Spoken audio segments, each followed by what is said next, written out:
Assalamualaikum warahmatullahi wabarakatuh. Pertama-tama marilah kita panjatkan puji syukur kehadirat Allah Subhanahu wa Ta'ala atas limpahan rahmat, taufik serta hidayahnya. Kita bisa berkumpul pada pagi hari ini di acara diseminasi CGP Angkatan ke-10. Yang kedua, sholawat serta salam marilah kita panjatkan kepada Nabi Muhammad SAW atas segala limpahan karunia-Nya kita bisa diberi kesehatan.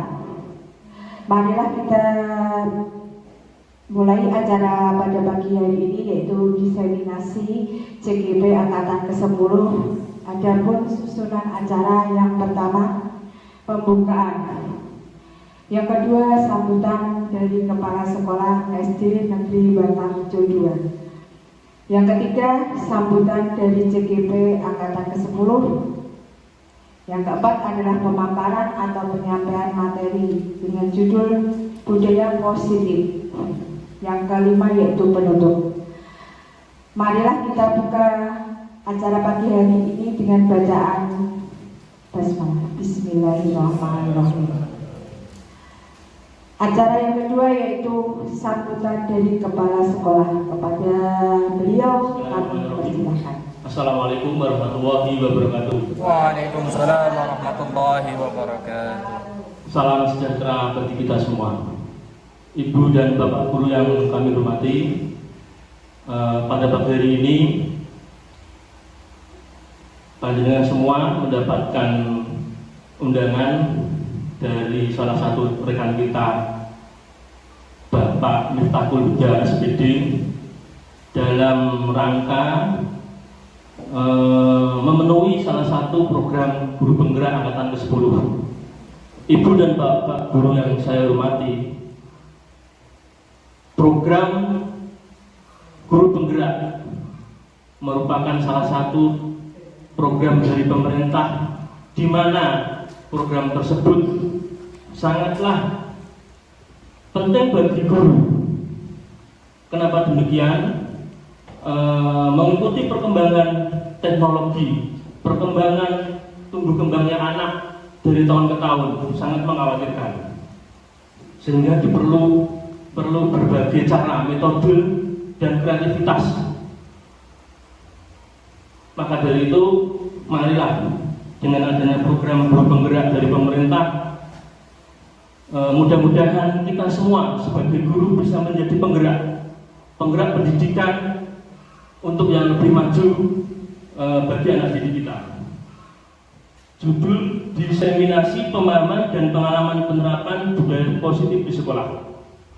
Mudah-mudahan apa yang nanti disampaikan oleh rekan kita Bapak Huda akan menjadi inspirasi, menjadi semacam dorongan buat kita untuk kita mengikuti jejak dari Mas Huda, mengikuti program guru penggerak di angkatan selanjutnya. Demikian, kurang lebihnya saya mohon maaf. Salam dan bahagia selalu buat panjenengan semua. Wabillahi taufiq wal hidayah. Wassalamualaikum warahmatullahi wabarakatuh.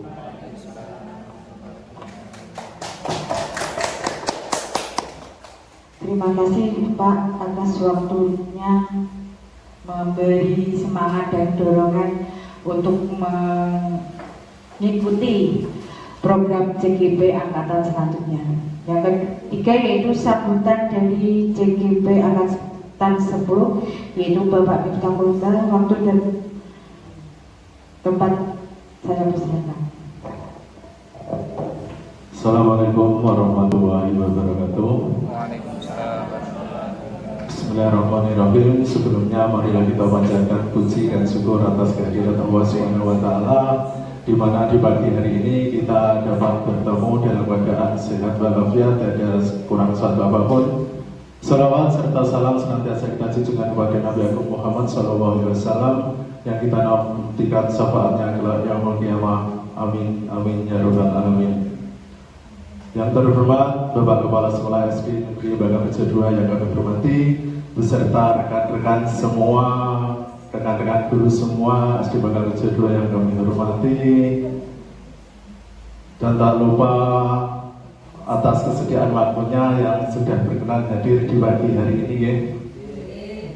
Di sini kita berbagi ilmu saja, ya. Berbagi ilmu dalam artian apa yang saya dapatkan di pendidikan guru pemberdayaan angkatan 10 ini, saya akan berbagi ilmu dengan panjenengan semua. Untuk saya melakukan diseminasi pemahaman dan pengalaman penerapan budaya positif di sekolah, semoga nantinya kita bisa terapkan kepada peserta didik kita dan juga saat pembelajaran kita lebih bermanfaat ke depannya.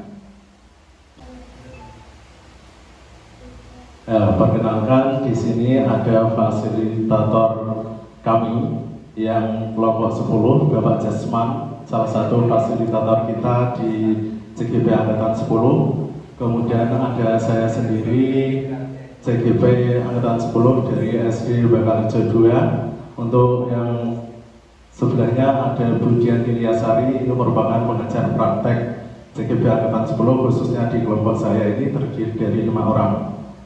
Untuk yang selanjutnya, tujuan pendidikan menurut Ki Hajar Dewantara, ya, di sini menjelaskan bahwa tujuan pendidikan itu merupakan menuntun segala kodrat yang ada pada anak-anak agar mereka dapat mencapai keselamatan dan kebahagiaan yang setinggi-tingginya baik sebagai manusia maupun sebagai anggota masyarakat. Di sini dijelaskan bahwa KHD itu dalam pembelajaran kita itu fokusnya merujuk pada filosofi Ki Hajar Dewantara yang mengibaratkan peran pendidik itu seperti seorang petani atau tukang kebun, di mana anak-anak itu seperti benih tumbuhan yang disemai dan ditanam oleh Pak Tani atau tukang kebun di lahan yang telah disediakan. Artinya di sini seorang petani, seorang pendidik itu diibaratkan sebagai seorang petani apabila dalam menanam benih padi yang bibit yang unggul. Nah, itu pasti memerlukan perawatan, pemupukan, ya. Itu begitu pun juga dengan kita sebagai pendidik, untuk mendidik peserta didik kita dalam pembelajaran, kita itu harus istilahnya pembelajaran yang berbeda pada murid. Pasti di sini ada suatu tantangan. Kita akan menemui berbagai macam hal jenis karakter peserta didik kita. Ada yang aktif, ada yang pendiam. Nah, di situ peran kita sebagai pendidik diperlukan. Yang selanjutnya, nah, semboyan Ki Hajar Dewantara, mungkin panjenengan semua sudah ketahui bahwa semboyan Ki Hajar Dewantara itu yang sering digaungkan ing arsa sung tulodo ing matiyo mangunkarso tuturi hendayani. Di depan memberikan contoh, di tengah itu memberikan motivasi atau semangat, yang kalau di belakang itu memberikan dorongan. Itu diperlukan saat kita sebagai pendidik dalam pembelajaran terhadap peserta didik kita. Nah, yang paling utama ini, apa itu budaya positif? Nah, ada yang tahu nggak budaya positif di sini? Rekan-rekan semua, menurut panjenengan itu budaya positif itu seperti apa? Pak Mujib? Bisa? Saya mencoba menjawab. Iya. Menurut pandangan saya, budaya positif adalah sebuah budaya yang mengarah kepada kegiatan yang lebih bermanfaat dan positif. Ije, terima kasih. Bu Jum. Menurut saya, budaya positif itu adalah suatu kebiasaan positif yang sudah dilaksanakan hingga kita tidak sadar, contohnya kebiasaan dalam asma husna sehari-hari. Anak-anak itu kan karena bimbingan kita, anak-anak itu sudah biasa setiap hari tanpa kita tegur, anak-anak sudah biasa. Itulah salah contoh budaya positif menurut saya. Ya. Seperti yang telah panjenengan sampaikan tadi, itu semuanya baik. Intinya budaya positif itu budaya yang apik-apik di sekolah kita masing-masing. Baik sesuatu kegiatan itu istilahnya peserta didik kita itu di sekolah merasa aman, nyaman dalam pembelajaran. Nah, di sini budaya positif di sekolah. Setiap sekolah tapi memiliki budaya positif berbeda-beda, tergantung dari sekolah masing-masing apa yang akan diterapkan di sekolah tersebut. Begitupun juga walaupun di lingkup satu sekolahan dan setiap kelas itu memiliki budaya positif berbeda-beda, tergantung dari guru tersebut dan keyakinan kelas yang ada di sekolah tersebut. Nah, budaya positif itu merujuk dari ke suatu nilai dan kebiasaan di sekolah yang berpihak pada murid agar mereka dapat berkembang menjadi pribadi yang kritis. Suatu nilai dan kebiasaan di sekolah yang berpihak pada murid agar mereka dapat berkembang menjadi pribadi yang kritis, penuh hormat dan bertanggung jawab sesuai dengan profil pelajar Pancasila. Nah, di sini di kurikulum Merdeka ternyata itu ada yang namanya P5, yaitu profil pelajar Pancasila. Di sini mungkin panjenengan yang masih menggunakan kurikulum 2013, P5 itu apa? Nah, P5 itu merupakan di satuan pendidikan di kurikulum Merdeka itu dilaksanakan setiap 1 minggu sekali. Itu bisa diterapkan di sekolah di antara jam 1 minggu itu ada program pendidikan profil Pancasila yang diisi oleh suatu kegiatan-kegiatan. Bisa diisi oleh keterampilan, bisa diisi dengan membuat suatu karya, atau diisi dengan suatu pembiasaan yang baik. Contohnya di sini kalau ada profil pelajar Pancasila ini ada 6 karakter. Yang pertama ada beriman dan bertakwa kepada Tuhan Yang Maha Esa dan berakhlak mulia. Ini budaya positif yang ada di sekolah mungkin berbeda dengan sekolah yang lain. Kalau beriman dan bertakwa kepada Tuhan Yang Maha Esa ini kita tanamkan kepada peserta didik kita sebelum pelajaran dimulai. Kita bisa mengadakan berdoa bersama, membaca Asmaul Husna, kemudian saat masuk kelas bisa baris terlebih dahulu seperti itu. Kemudian yang kedua, berkebinekaan global. Ini mengajarkan kepada peserta didik kita di profil pelajar Pancasila itu kita sisipkan walaupun kegiatan kita membuat suatu karya, dari sini dulu, membuat suatu karya, tapi rasa penyampaian kita terhadap peserta didik kita itu ada gini, saling menghargai perbedaan. Contoh, di dalam kelas itu pasti ada yang mungkin kalau di sini alhamdulillah mayoritas agamanya Muslim, mungkin kalau di sekolah yang lain ada yang non Muslim atau beda sendiri. Itu kita menanamkan pada peserta didik kita untuk saling menghormati satu perbedaan tersebut. Nah, di sini aja ada perbedaan, mungkin ada yang kecil, ada yang besar, kemudian ada yang putih, ada yang hitam, kira. Nah, itu suatu berkebinekaan, artinya kita suatu itu tidak jadi masalah. Yang penting kita bisa saling menghargai perbedaan tersebut. Untuk yang selanjutnya ada gotong royong. Gotong royong itu melatih ke peserta didik kita untuk selalu bekerja sama dalam melakukan hal apapun, tentunya dalam pembelajaran. Bisa bekerja kelompok atau yang lainnya. Untuk yang keempat, budaya mandiri. Nah, budaya mandiri ini anak-anak melakukan suatu kebiasaan yang sudah dilakukan tanpa diperintah. Anak-anak itu akan melakukan tanggung jawabnya, kemudian kreatif dan bernalar kritis. Nah, konsep utama budaya positif ini ada 7. Yang pertama ada perubahan paradigma belajar. Nah, kalau di yang namanya paradigma belajar ini tidak bisa kita pelajari dengan 1 bulan 2 bulan. Makanya di guru penggerak ini ada beberapa bulan yang harus dilampaui. Yang namanya paradigma itu kita pembelajarannya itu continue, terus menerus. Yang kedua ada disiplin positif. Motivasi perilaku manusia, kebutuhan dasar manusia, posisi kontrol, restitusi, keyakinan kelas, dan segitiga restitusi. Yang perlu saya tekankan di sini yaitu di posisi kontrol restitusi yang kelima. Ini nanti Bapak Ibu Guru akan saya tayangkan sebuah video. Nanti mungkin akan membuat diri kita akan menjadi seorang guru yang di bagian mana,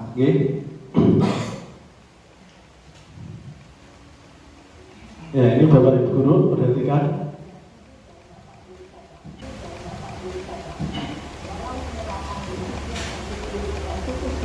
Pak, program yang dikembangkan adalah 5 posisi kontrol. 5 posisi kontrol dalam restitusi adalah proses perjalanan seorang pendidik agar dapat mengenali ini nanti ada 5 posisi kontrol seorang guru. Salah satunya bisa menjadi seorang guru sebagai penghukum, sebagai teman sejawat, sebagai pemantau atau sebagai manajer. Mari kita saksikan bersama.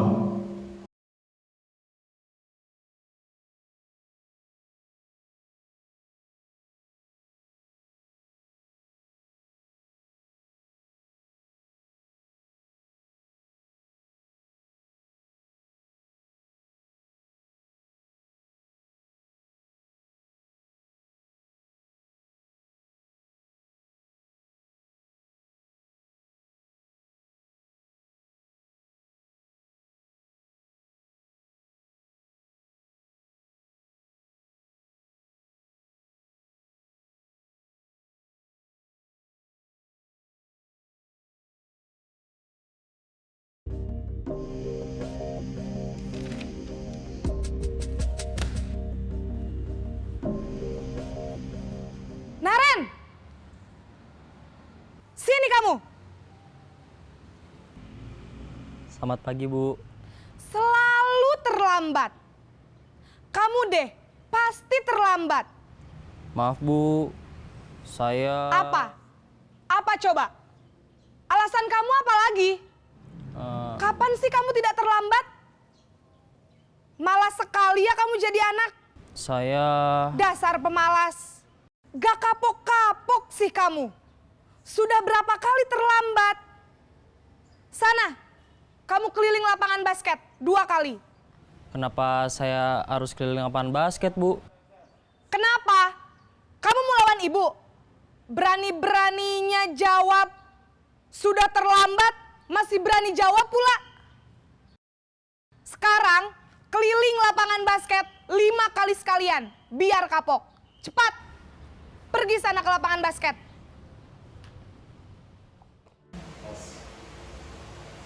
Oke, itu tadi video yang pertama. Nanti ada 5 video yang akan saya tampilkan.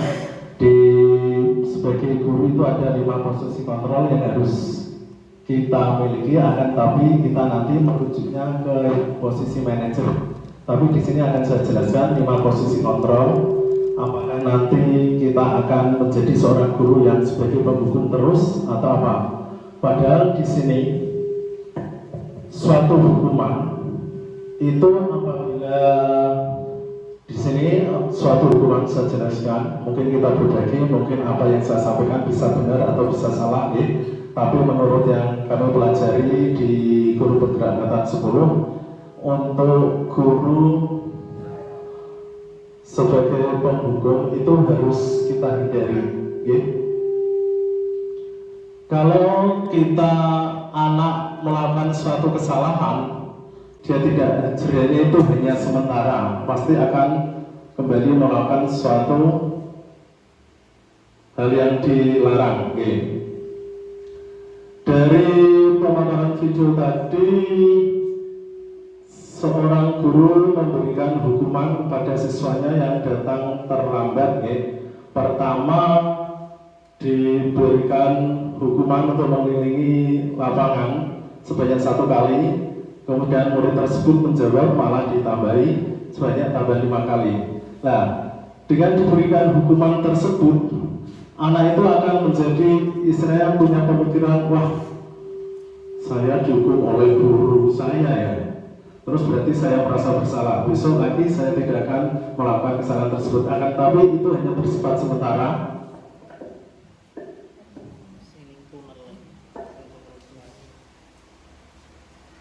Nah, suatu hukuman, walaupun kita niatnya baik, contoh menghukum siswa yang dengan cara membersihkan kelas, menguras kamar mandi, itu yang namanya hukuman itu pasti tidak baik.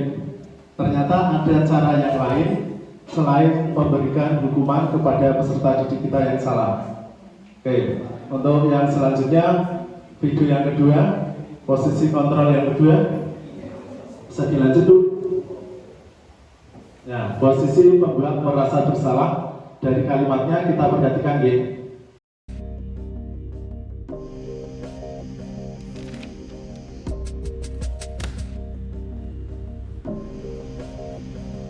Naren!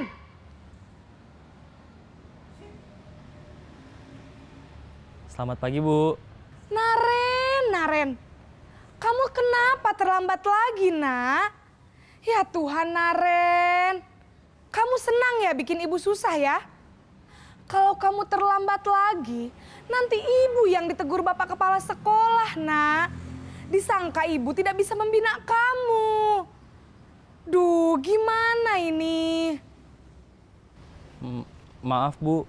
Duh, Gusti Naren. Kamu suka ya kalau ibu ditegur bapak kepala sekolah? Terus, sekarang ibu harus tulis apa ini di buku absen? Ini kamu sudah sering terlambat loh. Ibu harus apa coba? Maaf, Bu. Maaf sekali. Ya sudah, lain kali jangan bikin ibu susah lagi ya, Nak ya. Ibu tidak akan kuat lagi kalau kamu begini terus. Bisa jantungan kalau ibu ditegur bapak kepala sekolah. Sana cepat ke kelas. Maaf ya, Bu. Maaf sekali.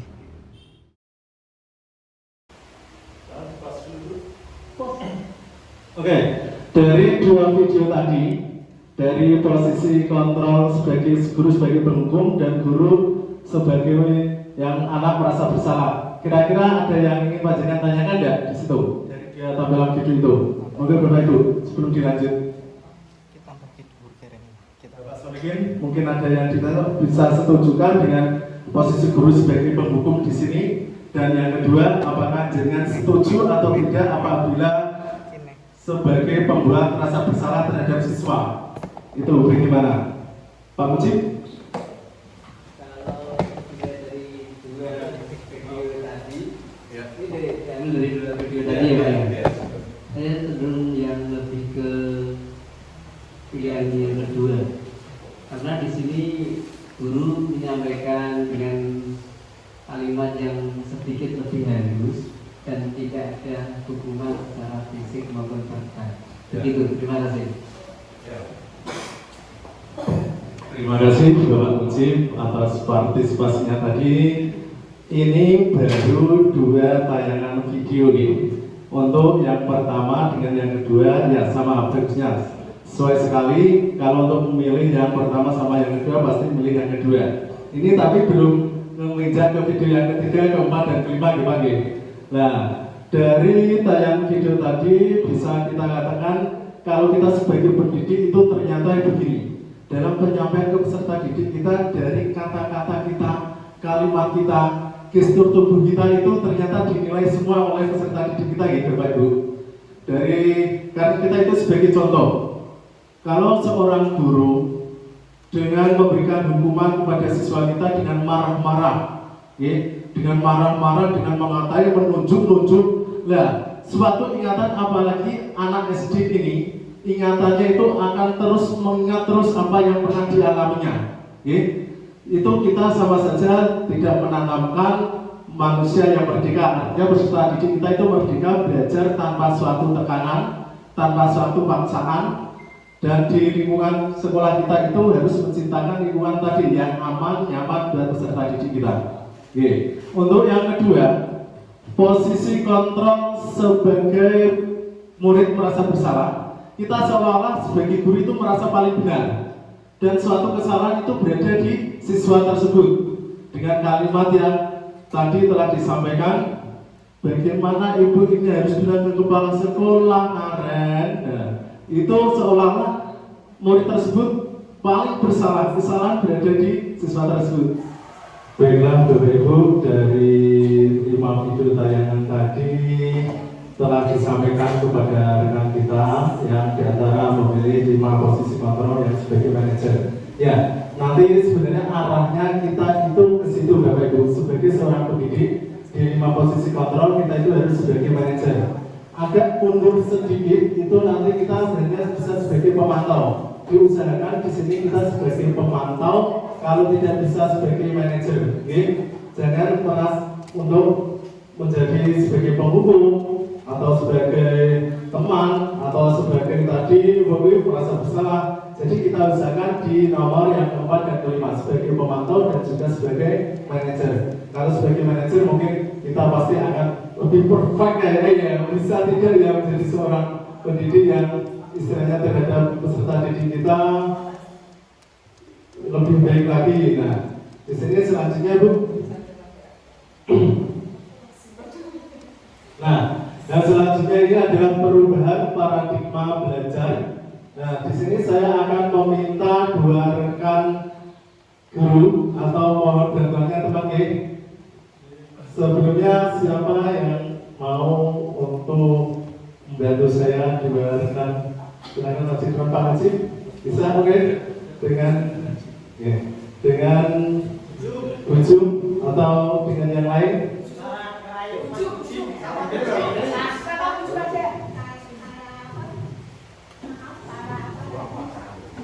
Bentar, nanti saya jelaskan. Saya ingin minta dua bantuan kepada dua rekan guru untuk melakukan satu percobaan, satu percobaan. Yang pertama di sini tentang perubahan belajar. Tentang yang pertama, Bapak Mujib nanti bisa menyabet secari kertas dan dituliskan benda yang paling berharga menurut panjenengan.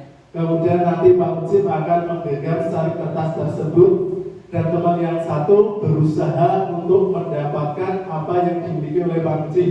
Itu bisa dengan cara merayu, mengancam, kemudian dengan cara menyuap atau sejenisnya. Nah, kita akan berusaha di situ karena kita akan mengetahui bagaimana kita melakukan posisi kontrol kita di dalam kelas sebagai pendidik tersebut. Baiklah teman-teman, kita lanjutkan. Sekali lagi untuk rekan kita Bapak Mujib dan Ibu Jumia, monggo maju ke depan. Saya minta Bapak Mujib untuk menuliskan di secari kertas benda hidup maupun benda mati yang paling berharga menurut panjenengan. Ya, menurut panjenengan. Kemudian nanti Ibu Jumia bisa mencoba untuk mengambil atau meminta benda tersebut yang dimiliki oleh Bapak Mujib dengan cara membujuk, mengancam, menghardik atau sejenisnya. Nanti akan terjadi kejadian apa nih Bapak Ibu? Nanti kita saksikan bersama-sama. Monggo Bu. Sudah Pak? Oke. Tolong dikepalkan tangannya, ya silakan. Kita saksikan. Oke. Yang berhasil ini.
Dengan Pak Mujib dengarkan apakah nanti akan diberikan benda yang diberikan tersebut.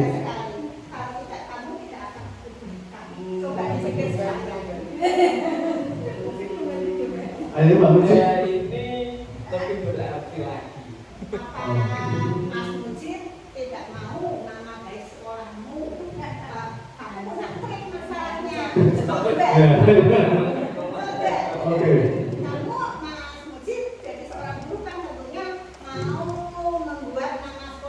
Bagaimana apakah Pak Mujib nanti akan berbeda dengan rayuannya sungguh berbeda ini. Pak Mujib kayaknya sebentar lagi mau akan berbeda nih. Oke, terima kasih sudah cukup Bapak. Terima kasih ujungnya Pak Mujib, terima kasih beserta semuanya. Oke. Ternyata di sini nih, terima kasih sekali buat Bapak Mujib dan Buju. Rayuannya sungguh sangat menggoda, hampir saja Pak Mujib kalau tidak dikat mungkin akan berikan benda yang tersebut ya. Nah, boleh tahu Bapak Mujib itu benda yang paling berharga tadi itu apa Pak? Apa? Dompet. Oh, dompet. Ya, menurut Pak Mujib benda yang paling berharga itu dompet. Anda tadi Bujum sudah meminta apakah selanjutnya dengan rayuan Bujumnya yang seperti itu tadi Bapak Mujib akan memberikan benda tersebut? Tidak. Belum, oke. Kalau ditambah sesuatu hal yang lebih Menarik lagi. Oke. Nah, kira-kira rekan-rekan semua di sini posisi kontrolnya itu berada di mana? Berada di Pak Mujib atau berada di Bujum? Pak Mujib? Ya, oke. Ya, ini posisi kontrolnya ya menurut kita, menurut pandangan kita dari tadi, yaitu posisi kontrolnya berada di Pak Mujib. Akan tapi bisa juga berada di Bujum apabila Pak Mujib tadi memberikan benda yang paling berharga tersebut kepada Bujum. Artinya apa? Di sini kita itu tidak bisa dipaksa oleh orang lain. Kita punya keinginan yang sama, akan tapi pandangan yang berbeda. Mungkin saya memiliki suatu keinginan apa, kemudian orang lain belum tentu memiliki keinginan yang sama. Mungkin selanjutnya Bu. Ya. Ya, perubahan paradigma teori kontrol, ilusi kontrol menurut Dr. William Glaser. Nah, di sini ilusi guru mengontrol murid, yang artinya sebanyak apapun, sekreatif apapun, dan sekonyol apapun siswa tersebut, terutama kontrol itu pasti berada di seorang guru. Ya, mau diarahkan kemana, itu seorang guru harus bisa mengontrol murid tersebut. Murid tersebut kan ibarat kertas putih yang belum ternoda apapun. Nah, kertas itu mau diisi apa hal yang baik dan yang buruk, itu ada posisi kontrol. Sebagai seorang guru kita harus mengontrol tersebut. Yang selanjutnya, ilusi bahwa semua permuatan positif, efektif, dan bermanfaat. Kemudian ilusi bahwa kritik dan membuat orang merasa bersalah dapat menguatkan karakter. Ilusi bahwa orang dewasa memiliki hak untuk memaksa. Contoh. Nah, ilusi bahwa orang dewasa ini memiliki hak untuk memaksa. Di 1 minggu ini, di kejadian yang saya alami di kelas saya, terutama Pak Adin saya di sini mengajar di kelas 2. Di kelas saya itu ada pindahan anak baru menjelang kenaikan kelas. Nah, sebelumnya anak tersebut itu sudah istilahnya sudah sekolah di SD ini, di SD Bagas 2 di kelas 1 sama kelas 2. Akan tapi setelah di kelas 2 belum sampai kenaikan, dia ikut orang tuanya ke Jakarta. Nah, di Jakarta ini selama 2 tahun ternyata anak tersebut tidak bersekolah di sana. Anak tersebut itu hanya ikut bapaknya di sana, itu hanya mengaji sama ikut madrasah. Untuk sekolah paginya itu dia tidak sekolah. Kan kasihan ya? Karena ini ternyata Bapak Brady telusuri dari latar belakangnya ini broken home Bapak Ibu. Nah, peran kita sebagai guru itu di sini. Tadi apa yang disampaikan oleh Bapak Solekin itu benar sekali. Kita kalau anak salah, kita itu jangan langsung memberi hukuman. Kita tidak tahu bahwa anak tersebut itu memiliki masalah apa di rumahnya, kurang kasih sayang atau kurang bagaimana, kita tidak tahu. Nah, ternyata di anak tersebut tadi, anak kelas 2 yang baru masuk pindahan ini, itu korban dari orang tua bertemu. Ibunya di warung di sana, bapaknya di Jakarta, itu jualan buah. Selama 24 jam, istilahnya kalau jualan buah di sana kan hampir 24 jam nih. Dan anak tersebut hanya dititipkan kepada seorang di sana, paling ngaji, bawa orang, kita kan tidak tahu. Nah, ibunya ini di warung di sana udah 6 tahun atau 5 tahun lebih. Nah, itu tanpa kabar. Kemudian karena kembali lagi ke desanya, anak tersebut dirawat oleh baik. Nah, baik tersebut akhirnya menyekolahkan anak tadi kembali ke SD di sini. Nah, itu betapa pentingnya Bapak Ibu, peran orang tua, peran guru, kita sebagai pendidik yang harus menciptakan suasana sekolah itu yang aman, nyaman buat peserta didik kita. Nah, di situ kejadian yang paling saya sesalkan itu adalah saat anak tersebut masuk ke kelas 2 lagi, itu teman-teman yang lain, itu kan teman-temannya yang lain itu kan postur tubuhnya, mohon maaf, lebih kecil dari anak tadi. Anak tadi postur tubuhnya itu lebih besar, harusnya memang anak tadi sudah masuk ke kelas 4. Tapi daya pikirnya, daya pengetahuannya, karena dia tidak bersekolah tadi, itu sama-sama yang sama di anak yang kelas 2 tadi. Nah, pada suatu ketika sudah masuk, udah 2 hari, 3 hari, ternyata anak tersebut dibully. Nah, dibully sampai kemarin dimasukkan ke dalam ruangan. Mungkin di perpus kan ada satu ruangan tersebut. Nah, ada salah satu anak lapor ke saya. Nah, terus akhirnya saya masuk ke kelas, kemudian saya ajak bicara murid saya itu, saya ajak duduk bareng, okay? Saya ajak duduk bareng, kemudian saya tanya satu persatu. Awalnya mereka itu tidak mau jawab, mungkin karena takut, karena yang tadi, yang mengurung tadi. Akhirnya saya tanya, malah ada beberapa anak yang saya kira itu pendiam, pemalu, tapi dia berani untuk mengungkapkan, untuk memberitahu. Namanya anaknya adalah Batang. Ya. Ini Pak, kemarin Niswa itu dibully ya. Tadi namanya anaknya itu Niswa, dibully kemudian dimasukkan dalam ruangan. Ya, terus kenapa kok dimasukkan dalam ruangan? Ya, terus yang memasukkan siapa? Justru yang memasukkan itu adalah ketua kelasnya, yaitu Miftah. Ini lah, terus saya ajak berdiskusi, ngomong. Nah, bagus. Ini tadi kenapa kamu melakukan pembunuhan terhadap temanmu? Kenapa temanmu kamu kurung dalam satu ruangan tersebut? Dia bilang, lu cok kecil kok bisa masuk rumah? Jangan begitu. Seandainya kejadian itu terjadi terhadap kamu, apabila dikurung, kamu marah enggak? Marah enggak? Semua orang, ya marah toh Pak tentunya. Nah, akhirnya di situ kita itu baca saling berusaha menghargai, menghormati antara sama teman. Bahwa itu temanmu berbeda dengan kamu, berbeda mesin ataupun sisinya, itu kita tidak boleh istilahnya membulinya, karena itu semua makhluk itu ciptaan Allah. Kalian juga tahu?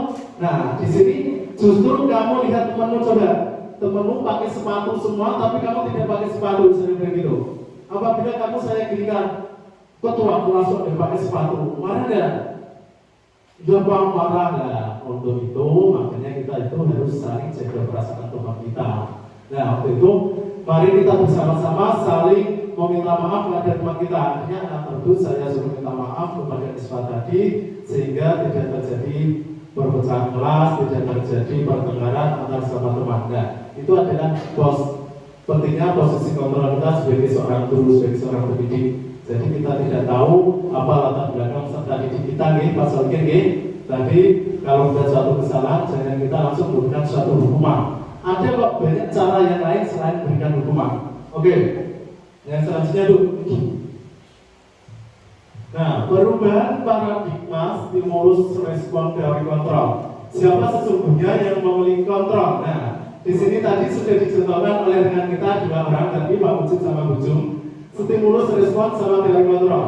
Realitas kebutuhan kita sama, akan tapi teorinya realitas kebutuhan kita itu berbeda. Kita merasa kebutuhan kita itu sama, mungkin makan minum sama nih, akan tapi realitasnya berbeda. Kita tidak butuh makan minum, butuh kebutuhan yang lain juga, oke? Terus yang selanjutnya, semua orang melihat hal yang sama. Setiap orang memiliki gambaran yang berbeda. Contoh, saya melihat Pak Anwar sedang memegang bola kecil ini. Saya melihatnya sedang memegang bola kecil. Nah, kita sama-sama melihat Pak Anwar memegang bola ini. Coba perhatikan. Akan tapi kita tidak tahu maksud dan tujuan Pak Anwar itu memegang bola itu untuk apa. Iya. Nah, seperti itu. Yang selanjutnya itu kita mencoba membuka orang agar berpandangan sama dengan kita. Yang teorinya kita berusaha memahami pandangan orang lain tentang dunia. Nah, maksudnya di sini kita mencoba mengundang orang. Contoh saya kemarin, mohon maaf, kita sama-sama sudah dikasih mempunyai hak pilih dan kemarin Bapak Ibu, oke.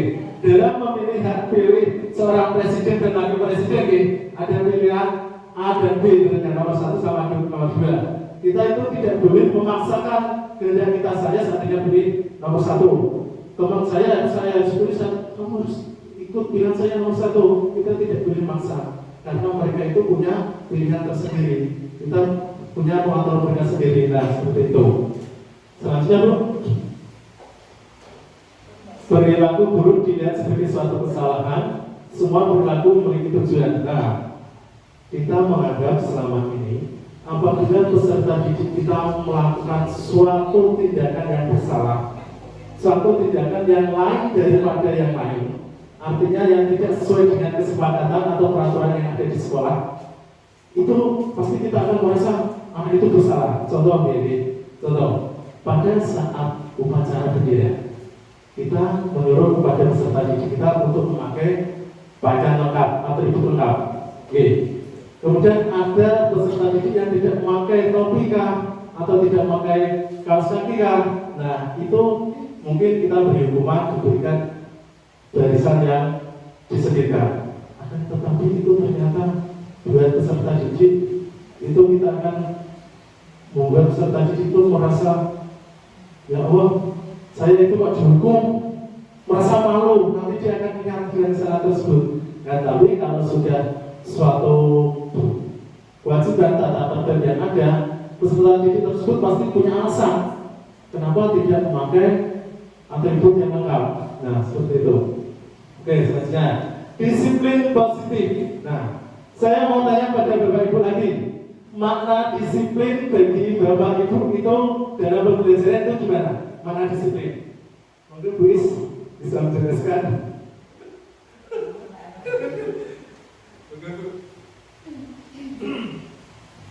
Silakan, Bu Is. Terima kasih pada Mas Sudya yang telah memberikan waktu kepada saya. Mungkin saya nanti jawabnya kalau telah diingatkan ya. Kita belajar bareng, kita sharing di sini. Ya, sama-sama kita Menurut belajar. saya disiplin itu kita mematuhi peraturan atau aturan yang telah berlaku. Seumpama kita di sekolahan, ya peraturan yang berlaku di sekolahan kita. Misalkan kalau kita di rumah, kita mematuhi peraturan atau aturan yang ada di rumah kita. Begitu maksudnya. Terima kasih. Beri tepuk tangan dan tulis semuanya. Nah, baiklah. Disiplin itu pastinya kita ada suatu aturan. Apabila ada suatu aturan, pasti ada pelanggaran ini. Ya, apabila kita bisa ini, aturan kita tiadakan. Tapi sebelumnya anak-anak kita memberikan suatu keyakinan kelas, kesepakatan. Nah, apabila anak tersebut melanggar suatu kesepakatan, itu pasti ada konsekuensinya, konsekuensi yang didapatkan. Tapi di sini kita itu tadi guys, sebagai posisi kontrol, kita berusaha jangan pernah memberikan suatu hukuman kepada peserta didik kita. Baik itu berupa hukuman secara verbal maupun secara fisik atau secara yang lain. Kita intinya pembelajaran bareng, duduk bareng, kita selesaikan bareng. Untuk yang selanjutnya, menurut KHB itu adalah Gejar Dewantara menyatakan bahwa untuk mencapai kemerdekaan atau dalam konteks pendidikan kita saat ini, untuk menciptakan murid yang merdeka, syarat utamanya adalah harus ada disiplin yang kuat. Disiplin yang dimaksud adalah disiplin diri yang memiliki motivasi internal dan motivasi eksternal. Nah, kembali lagi, disiplin itu adalah budaya positif yang ada di sekolah kita, ya, yang ada di sekolah kita. Artinya kita sama-sama membuat kesepakatan kelas atau membuat kedisiplinan aturan supaya ditaati oleh warga sekolah, baik itu siswa atau bagi gurunya. Nah, itu. Selanjutnya untuk di sini disiplin positif itu merupakan salah satu cara menerapkan budaya positif yang bertujuan untuk menumbuhkan kesadaran serta memberdayakan murid untuk melakukan sesuatu tanpa hadiah, pujian, ancaman maupun hukuman. Nah, di sini Bapak Ibu, saya mau tanya lagi, apabila kita memberikan suatu reward hadiah, kalau kita dalam pembelajaran nanti kan memberikan reward atau sesuatu hadiah, itu jenengan itu setuju dan dengan memberikan satu hadiah? Reward. Setuju? Setuju. Ya. Nah, kemarin juga sempat terjadi perdebatan antara kami waktu pendidikan di guru penggerak untuk memberikan suatu hadiah kepada peserta didik kita. Itu disampaikan kalau kami merasa setuju, tapi di dalam pembelajaran itu ada sisi negatifnya Bapak Ibu. Anak tersebut kalau diberikan suatu reward atau hadiah, dia akan terpaksa melakukan sesuatu kegiatan. Contoh, saya mengerjakan PR, dia harus benar semua. Kalau saya benar semua, nanti akan mendapatkan hadiah atau mendapatkan nilai yang baik. Nah, anak tersebut melakukan sesuatu kegiatan itu dengan terpaksa, artinya tidak memerdekakan siswa. Artinya peserta didik yang merdeka itu adalah tanpa tekanan, tanpa suatu aturan, istilahnya tanpa tekanan dari manapun, dia itu sadar dengan sendirinya. Kalau kebiasaan itu dilakukan setiap hari, kebiasaan baik setiap hari dilakukan, itu pasti dengan sendirinya anak itu akan tepat waktu untuk melaksanakan tanggung jawabnya. Nah, di sekolah saya menerapkan budaya positif itu antara lain membaca Asmaul Husna Bapak Ibu. Nah, membaca Asmaul Husna, mohon maaf untuk lingkungan sekolah kami kurang sedikit ya kurang sedikit sesuai dengan harapan mungkin panjenengan, tapi tidak apa, kita tetap melaksanakan. Kemudian yang kedua ada sholat duha. Biasanya kalau sholat duha ini dilaksanakan sesuai jadwal, sesuai dengan mata pelajaran pendidikan agama Islam dengan guru agamanya Bapak Ibu. Tidak dilaksanakan bersama-sama. Oke, setelah mungkin dijadwal dari sini kelas berapa, kelas berapa sampai selanjutnya. Untuk yang selanjutnya ada kegiatan peringatan Hari Besar Islam. Itu kami mengadakan ada Maulid Nabi, ada Isra Mi'raj itu, kemudian ada sholat berjamaah. Kalau sholat berjamaah di sini dilaksanakan oleh kelas tinggi Bapak Ibu, karena kelas 1, 2, 3 itu jam 10, kelas 11 itu udah pulang.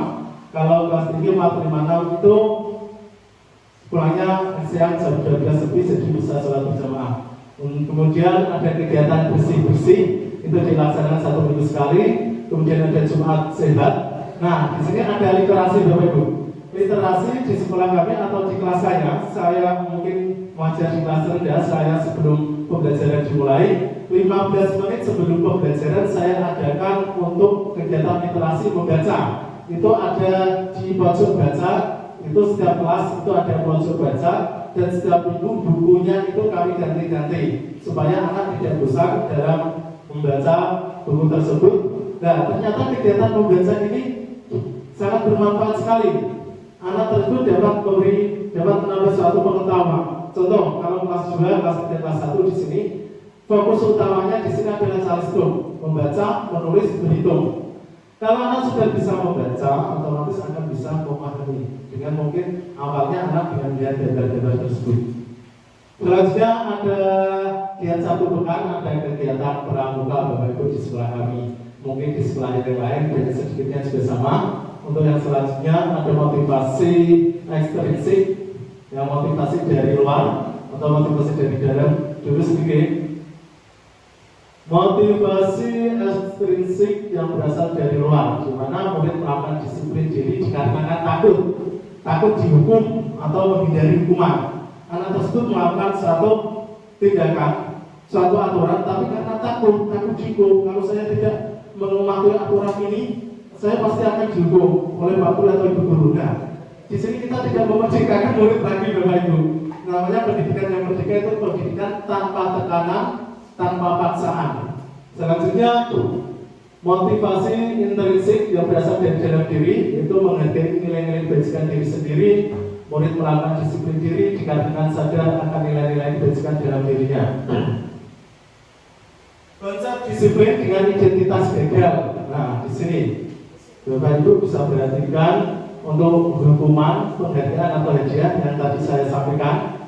Untuk hukuman, satu bisa menyakitkan, yang kedua bisa tidak nyaman buat peserta didik kita, yang ketiga bersifat memaksa, murid menjadi takut, murid menimbulkan kesalahan, dan murid menjadi rendah diri. Padahal di sekolah kita itu harus menerapkan pendidikan yang berpihak pada murid, dan sekolah itu harus menjadi tempat yang aman, yang nyaman, buat peserta didik kita. Kalau peserta didik kita sudah merasa tidak aman, tidak nyaman di sekolah, terus kedepannya mau jadi apa? Ya, mari kita bersama-sama menjadi seorang guru yang memerdekakan siswa. Okay? Penghargaan atau hadiah. Nah, tadi saya sudah sampaikan memberikan reward atau hadiah bisa saya setuju atau tidak setuju karena di sini tidak efektif. Yang pastinya yang kedua merusak hubungan, sifat iri. Mungkin kalau temannya dikasih hadiah, teman yang lain tidak dikasih, kok saya yang dikasih, mentang-mentang dia yang tahu. Nah, kita membuat salah satu siswa kita. Artinya pilih kasih. Jadi itu jangan sampai dilakukan. Kemudian ada mematikan kreativitas anak. Anak tersebut tidak bisa tumbuh kembangnya, tidak bisa berpikir sendiri.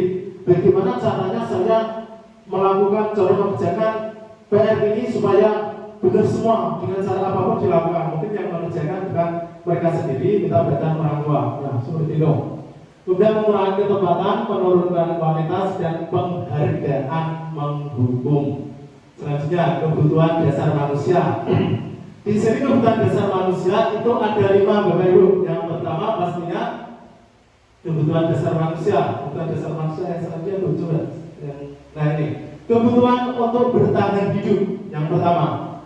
Nanti ini ada 5 kebutuhan dasar manusia. Yang pertama saya jelaskan kebutuhan bertahan hidup, yaitu adalah kebutuhan yang bersifat fisiologis untuk bertahan hidup. Misalnya kebutuhan kesehatan, rumah, dan makanan. Itu adalah kebutuhan yang untuk bertahan hidup yang pertama sebagai manusia. Yang kedua kebutuhan kasih sayang dan merasa diterima. Kebutuhan untuk diterima. Apa kita perlu kasih sayang? Perlu tidak? Perlu cinta tidak? Ya, perlu cinta tidak? Nah, kebutuhan untuk disayangi dan diterima ini meliputi kebutuhan akan hubungan dan koneksi sosial. Anak-anak yang memiliki kebutuhan dasar kasih sayang dan rasa diterima tadi. Ini kaitannya tadi anak yang buruk. Kita sebagai guru harus bisa memfasilitasi anak tersebut supaya dia tidak trauma dengan apa yang dialaminya. Kemudian yang selanjutnya penguasaan kebutuhan pengakuan atas kemampuan. Ya, seandainya ini, Bapak Ibu, kalau di kurikulum kita ini kita dituntut untuk menaikkan anak harus naik kelas semua. Nah, di sini dia akan badan anak tersebut merasa aku bisa, aku pintar, sudah bisa membaca, kok tidak dinaikkan oleh Bapak Ibu guru. Alasannya apa? Sedangkan dia yang tidak bisa kurang baca kok dinaikkan. Nah, seperti itu adalah kebutuhan atas pengakuan atas kemampuan peserta didik.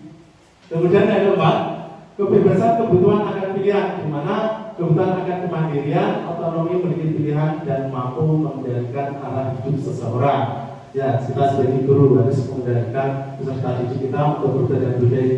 Yang kelima, ada kesenangan kebutuhan untuk merasa senang, di mana kita itu harus senang untuk menjalani hidup itu harus senang.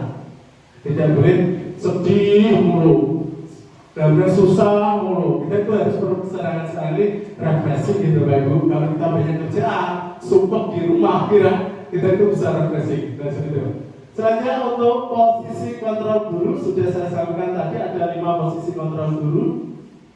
Kemudian ini ya sebagai pantau. Nah itu langsung ke keyakinan kelas karena posisi kontrol 5 posisi kontrol tadi sudah saya sampaikan.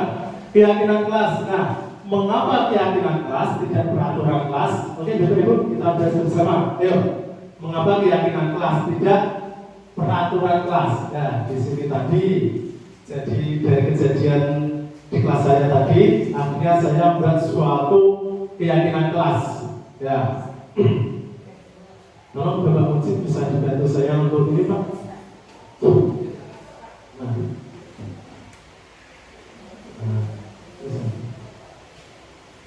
Nah, keyakinan kelas itu merupakan kebaikan atau prinsip universal yang disepakati bersama secara bersama-sama ini. Ya, dari di sini keyakinan kelas merupakan kebaikan atau prinsip universal yang disepakati bersama secara universal, lepas dari latar belakang suku negara bahasa maupun agama. Nah, ini kalau kita mau membuat suatu kesepakatan kelas, itu harus kita bersama-sama dirembuk bareng bersama peserta didik kita. Oh, kesepakatan keyakinan kelas apa yang akan kita tanamkan peserta didik kita. Apabila ada yang melanggar, ada konsekuensinya. Tuh. Kemudian selanjutnya pembentukan keyakinan kelas. Nah, pembentukan keyakinan kelas di sini, ya, pembentukan keyakinan kelas bersifat abstrak daripada peraturan yang lebih rinci dan konkret. Oke, selanjutnya Pak. Peraturan atau keyakinan kelas. Biasa bisa dibantu ini. Peraturan itu selalu kembalikan buku ke tempatnya. Anak-anak setelah baca, kemudian harus memberikan buku ke tempatnya, tidak terus berserakan di tempatnya itu nih. Selanjutnya ada keyakinan kelas itu harus memiliki tanggung jawab. Kemudian yang kedua dilarang mengganggu orang lain. Keyakinan kelasnya itu harus menghormati orang lain. Untuk hadir di sekolah 15 menit, biasa saya bilang hadiah di pada hadir di sekolah 15 menit sebelum pembelajaran dimulai. Menghormati orang lain, berkomitmen, dan selanjutnya. Oke, di sini tolong Pak dilanjutkan. Ya, keyakinan kelas yang saya terapkan di sini, saya berusaha di sini di keyakinan kelas dilakukan dengan menulis apa yang anak-anak inginkan agar merasa nyaman dan bahagia saat di dalam kelas. Ya, kita itu memiliki suatu kesepakatan. Kita rebut dengan anak-anak di sini. Oke. Nah, ya. Keyakinan kelas di sini saya berebut dengan anak-anak. Kita membuat suatu keyakinan kelas. Ya. Kita direbut bersama-sama musyawarah, ternyata didapatkan keyakinan 3 keyakinan kelas yang ada di kelas saya. Oke. Yang pertama ada menjaga kebersihan, yang kedua saling menghormati, dan yang ketiga disiplin. Ini nanti kalau Bapak Ibu di sekolah, di kelasnya mau ditambahi keyakinan kelas yang mana atau apa boleh ditambahi, itu tergantung dari peserta didik kita. Oke. Kemudian ada segitiga restitusi. Segitiga restitusi merupakan proses menciptakan kondisi bagi murid untuk memperbaiki kesalahan mereka. Nah, apabila ada anak siswa tadi melakukan suatu kesalahan, alangkah baiknya untuk menyelesaikan masalah itu tidak langsung diberikan hukuman. Bisa kita panggil ke kantor atau bisa kita selesaikan bersama seperti itu. Boleh dengan cara yang baik. Kemudian tahap 3 tahapan segitiga restitusi itu adalah menstabilkan identitas. Yang kedua ada memvalidasi tindakan yang salah, dan yang ketiga ada menanyakan keyakinan. Nah, di sini ada segitiga restitusi ini berkaitan dengan anak yang melanggar satu peraturan. Di sini ada saya di kelas saya itu penerapan segitiga restitusi dalam pembelajaran. Kasus murid selalu mengantuk saat diberikan pelajaran di dalam kelas. Ada kan di kelas sendirian? Ada. Oke, saat kita sedang menyampaikan materi, tiba-tiba anak tersebut mengantuk. Oke, kita sudah ngomong panjang lebar, terus anak tersebut ngantuk. Itu bagaimana perasaan kita? Sehingga ada. Nah, kita berusaha untuk sabar. Jadi guru itu harus sabar. Nah, di kelas saya ini kemarin ada 2 kasus. Kasus yang pertama itu ada anak yang tidak mengumpulkan tugas pada saat saya ada acara ke Korwil. Saya memberikan tugas kepada peserta didik saya untuk mengerjakan tugas kemudian dikumpulkan. Nah, pada saat saya mengoreksi tugas tersebut, ternyata ada salah satu siswa yang tidak mengumpulkan tugas yang bernama Najwa. Kasus yang pertama Pak, kasus yang pertama dulu. Ya, di sini tidak mengerjakan tugas karena ternyata dia mengantuk malamnya itu bermain TikTok. Nah, kita tidak bisa mengendalikan gitu. Nah, kalau di rumah, kalau makanya kita harus bekerjasama dengan orang tua. Kemudian saya panggil, alasannya apa, untuk saya tidak marahi. Ternyata anak tersebut tidak mengumpulkan tugas karena dia malamnya bermain TikTok sehingga mengantuk. Dia mengantuk, sehingga mengantuk. Nah, terus saya panggil terus supaya saya ingatkan untuk tidak tidur malam-malam seperti itu Pak. Untuk yang kasus kedua, itu ada yang bernama Kaisa yang datang terlambat ke sekolah pada saat saya sedang mengajar. Dia terlambat masuk jam 7, dia masuknya jam 7 lebih 15 menit. Nah, saya tanya lagi, kok saya perhatikan Kaisa itu setiap hari datangnya terlambat lebih dari 3 kali Bapak Ibu. Kenapa ya ini? Nah, terus saya mencoba memanggil, saya dekati, Saya tanya kenapa kok sering terlambat. Saya tidak langsung berikan hukuman, tidak. Saya tanyakan terlebih dahulu, ternyata sepedanya itu rusak dulu. Nah, terus saya tanya jarak sekolah dengan rumah itu jauh apa tidak? Ternyata jaraknya itu 3 kilo. Nah, akhirnya kenapa kok tidak dibersihkan, tidak di istilahnya sepedanya tadi tidak diperbaiki? Nah, harusnya saya kasihan sekali Bu. Dia tidak memiliki uang, orang tuanya pun tidak memiliki uang. Dan saya panggil, ternyata anak tersebut orang tuanya tidak memiliki uang. Sekarang saya untuk memberikan uang tersebut kepada anak supaya tidak terlambat lagi sekolah dan memperbaiki sepedanya. Dan saya berusaha uang tersebut tidak dikembalikan. Oke, saya sudah senang murid saya itu tidak terlambat sekolah lagi. Oke. Dan di sini salah satu contoh pembelajaran saat di kelas. Oke. Ini saya mantau mendampingi anak-anak. Kemudian yang kedua, yang selanjutnya ada anak sedang membaca di pojok baca. Yang selanjutnya ini merupakan budaya positif Bu. Ini hal yang utama yang kita lakukan pada saat sekarang ini. Intinya saya memaparkan kita belajar bersama tentang budaya positif yang ada di sekolah. Nah, di sini saya temukan budaya positif kita itu ada mungkin anak saat masuk kelas bersalaman dengan bapak ibu guru. Kemudian di sini ada refleksi budaya positif di sekolah dengan adanya keyakinan kelas. Kemudian ini budaya positif juga ini juga tidak diterapkan tidak hanya di sekolah, akan tapi diterapkan di rumah. Di rumah itu saat kita anak tersebut sebelum makan itu harus baca doa terlebih dahulu. Kemudian saat waktunya sholat, dia itu harus langsung mengerjakan sholat tersebut sudah waktunya sholat. Nah, kemudian saat mau pergi kemanapun dia minta izin kepada bapak ibu di rumah. Nah, demikian refleksi budaya positif sekolah ketika anak di rumah. Di sekolah sudah menjadi tanggung jawab kita sebagai bapak ibu guru, kalau di rumah itu menjadi tanggung jawab bapak ibu orang tua di rumah. Jadi kita sebagai pendidik kita mengharap peserta didik kita itu menjadi peserta didik yang merdeka, artinya belajar tanpa tekanan, tanpa paksaan, dan merasa aman dan nyaman di sekolah. Ya, demikian pemaparan saya di dalam budaya positif kepada rekan-rekan semua.